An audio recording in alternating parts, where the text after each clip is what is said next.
तपाईहरुलाई NIMS academy YouTube च्यानलमा स्वागत गर्न चाहन्छु।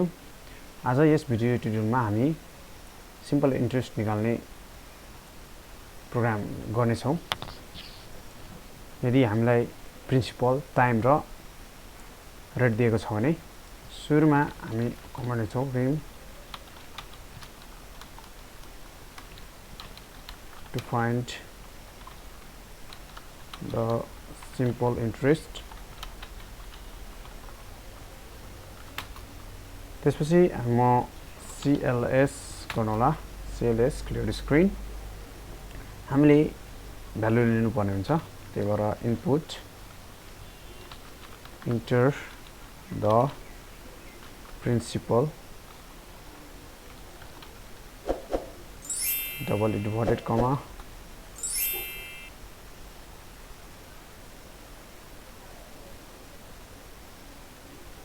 त्यसपछि यहाँबाट कोलन दिएर variable declaration input the time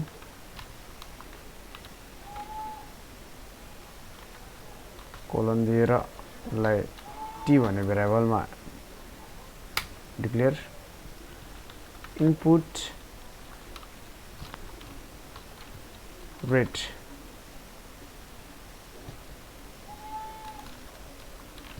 the value of rate of interest भनौं, interest जुन चाहिँ हाम्रो सेभ हुन्छ r भन्ने भेरिएबलमा। त्यसपछि क्याल्कुलेसन हुन्छ, हामी SI भनेर डिक्लेयर गरेर यसको फर्मुला लेख्छौं p स्ट्रिक t स्ट्रिक r। यो भनेको सबैले क्याल्कुलेट गर्छ। त्यसपछि ब्याकस्ल्यास दिएर डिभाइड 100 गरेर यो क्याल्कुलेसन गर्छ। त्यसपछि हामीलाई प्रिन्ट गर्नुपर्ने हुन्छ, प्रिन्ट भ्यालु सबै दिइसक्यौं, प्रिन्सिपलको पनि, टाइमको पनि र रेटको पनि। त्यसपछि द सिम्पल interest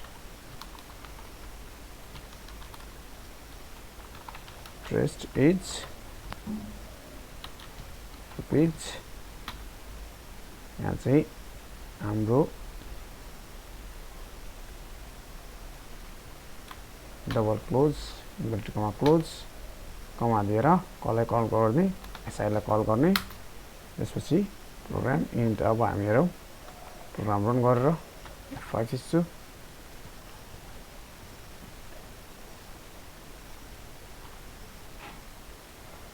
हाम्रो प्रोग्राम रन भइसकेको छ। अब हामी इन्टर गरौँ, यहाँ चाहिँ 1000 हालौं।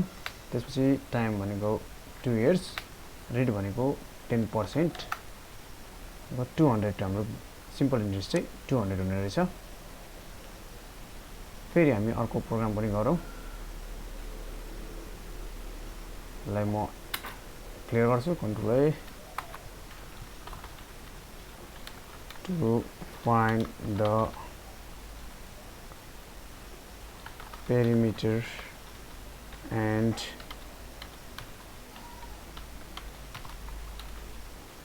area of rectangle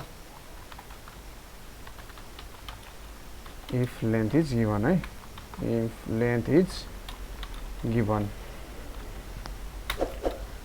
प्रोग्राम सुरु गरौँ, CLS बाट input enter the length of rectangle, जसलाई चाहिँ L भनेर डिक्लेयर गर्छौं, L भनेर।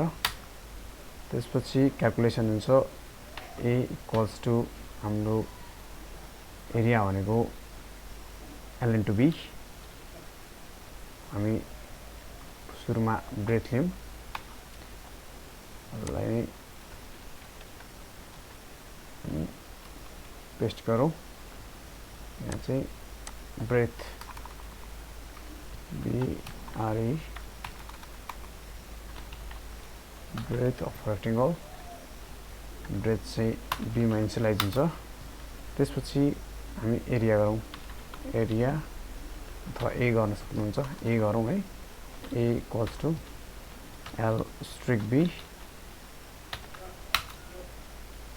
त्यसपछि हामीलाई कोलन चाहिएन a इक्वल्स टु lb त्यसपछि हामीलाई पेरिमिटर चाहिन्छ p is equals to 2 asterisk ब्र्याकेटमा l प्लस b यसरी क्याल्कुलेट हुन्छ त्यसपछि हामी प्रिन्ट गरौँ print the area of rectangle is found to be कहाँ सेभ भएको छ हाम्रो ए मा त्यसै गरी प्रिन्ट द एरिया हैन पेरिमिटर अफ रेक्टेंगल चाहिँ के फाउन्ड हुन्छ टु बी यसरी हाम्रो पी मा हुन्छ त्यसपछि हाम्रो प्रोग्रामलाई इन्ड गरौँ एन्ड बाट अनि कम्पाइल गरौँ यसरी प्रोग्राम रन भइसकेको छ हामी लेन्थ अफ रेक्टेंगल भनेपछि 10 हालौं फेरि हामीलाई माग्छ ब्रेथ त्यसपछि ब्रेथमा हामी 5 राखौं हाम्रो the area of rectangle is found to 50 10 5 जा 50 the perimeter of rectangle is found to be 30 भनेको 2 into l plus b सुरुमा क्याल्कुलेसन हुन्छ ब्र्याकेट भित्रको l plus b भनेको 10 plus 5 15 15 2 जा 30 यो चाहिँ प्रोग्राम सही भएको छ